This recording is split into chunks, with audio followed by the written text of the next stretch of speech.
Hello friends, this is Nirmal here for Technique, and in this video we will do a detailed review of the camera on the ASUS Zenfone Go. So Zenfone Go is a new budget smartphone under the Zenfone series, and this was announced a couple of weeks back, and this comes with an 8 megapixel rear camera with a LED flash and a front facing 2 megapixel camera.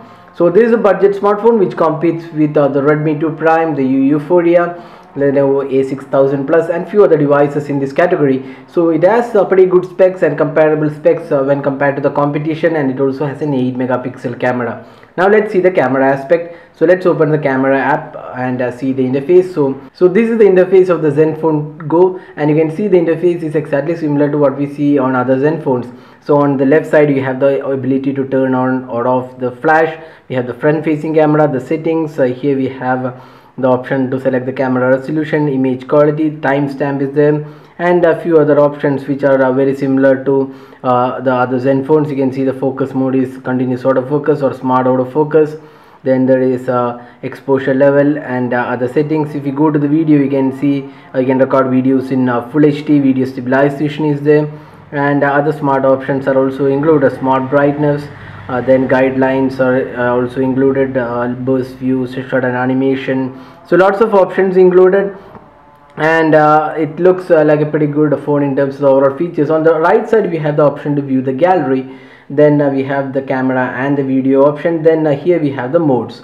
So the modes are pretty much similar to what we see on other Zenphones. So you can see it comes with a lot of options and modes. You can see HDR is there, beautification, night mode, depth of field, effects, then selfie mode, GIF animation, panorama, miniature, time rewind, smart remove, all smile, slow motion and time lapse. So it does come with a pretty feature rich set of modes, so you can change the mode based on your shooting criteria. So overall this looks pretty good.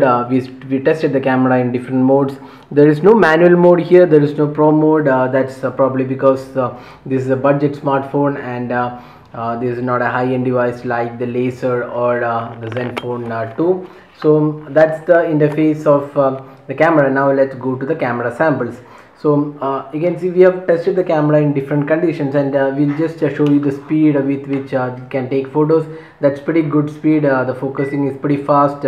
It's a pretty fast interface. Everything falls into place pretty handy, and there's no lag in the interface, so that's one good thing. Now once you've taken the photo, if you view the photo in the phone, it looks really good. The colors look pretty good, but then the real problem is when you transfer it to your PC and have a look at the photos. This is where you really get the taste of the actual photo. The actual photo doesn't look really that good, and the sharpness levels are way too low. There is noise in the daylight photos, and even towards the edges of the photos you can see that it's a lot blurry in nature, and the clarity seems to be very poor towards the edges of the photo. Probably this is something to do with the focusing and the processing afterwards. The area where we focus the object it does look pretty good, but the other areas are blurry in nature. That's probably some processing issue with this device. So that's one big issue. So when you view the photos in the camera, I mean rather in the phone, you can see that the photos have come in pretty good clarity. The colors are also pretty good.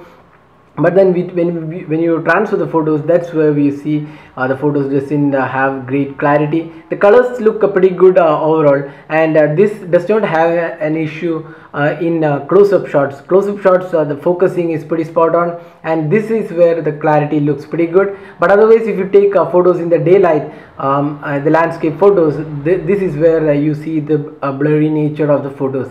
So this camera works pretty well with close-up shots, but with the other natural shots, the images have poor quality, and sharpness levels are way too low. So that was the daylight shots, and now moving on to the low light images. Now the low light images have a decent performance. It's not really that great when compared to the competition, but it does produce pretty decent shots if there is adequate lighting, artificial lighting is available. Then it does produce pretty decent shots.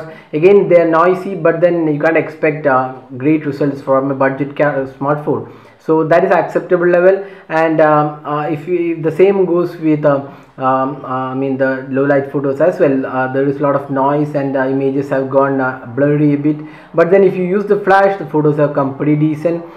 So flash does work pretty well. So that's the daylight and the low light images. Now moving on to the video recording. So this has the full HD video recording support. Again, the video recording looks pretty poor and it's pretty noisy as well. So in the video recording abilities as well, this the camera lags behind the competition, and the 1080p sample looks pretty poor. Now this also comes with a front facing camera. So if you take this front facing camera, so you can see this is the selfie camera, and you can see there are a good number of options. You can take photos based on the timer shots. You can adjust the levels, so a lot of levels are included. This is a 2 megapixel front facing camera, and we have a different set of options like to change the skin tone and the softening, the blush, and other options. Eyes, you can change the eye tone. Everything can be changed here, so that's one good option. Then you also have a different modes here. You can see beautification, selfie, panorama, auto, HDR, effect, GIF animation, slow motion, and time lapse. So even in the front facing camera, it does come with a pretty good amount of options. Now this phone does not have a video recording for the front facing camera, and the maximum is 2 megapixel, and the image quality of the front facing camera is just average, not really that great. Again, it's noisy and blurry at times, and the quality doesn't look that great. But overall, for casual social shares, this camera does a pretty good job overall. So this is one camera, one shot we have taken with this device, and you can see in the phone, this photo looks decent. You can see this, it's a lot noisier in the photo. The front facing camera is just 2 megapixels, so don't expect really great selfie photographs from this camera. So that was the camera review of the ASUS Zenfone Go. So all in all, we would say this phone disappoints in the camera aspect when compared to the Redmi 2 Prime and Euphoria, both having a better camera than the ASUS Zenfone Go. So that was the review of the ASUS Zenfone Go. So hope you like this video. Don't forget to hit the like button and also subscribe to our YouTube channel for more videos. Thanks for watching. Have a great day.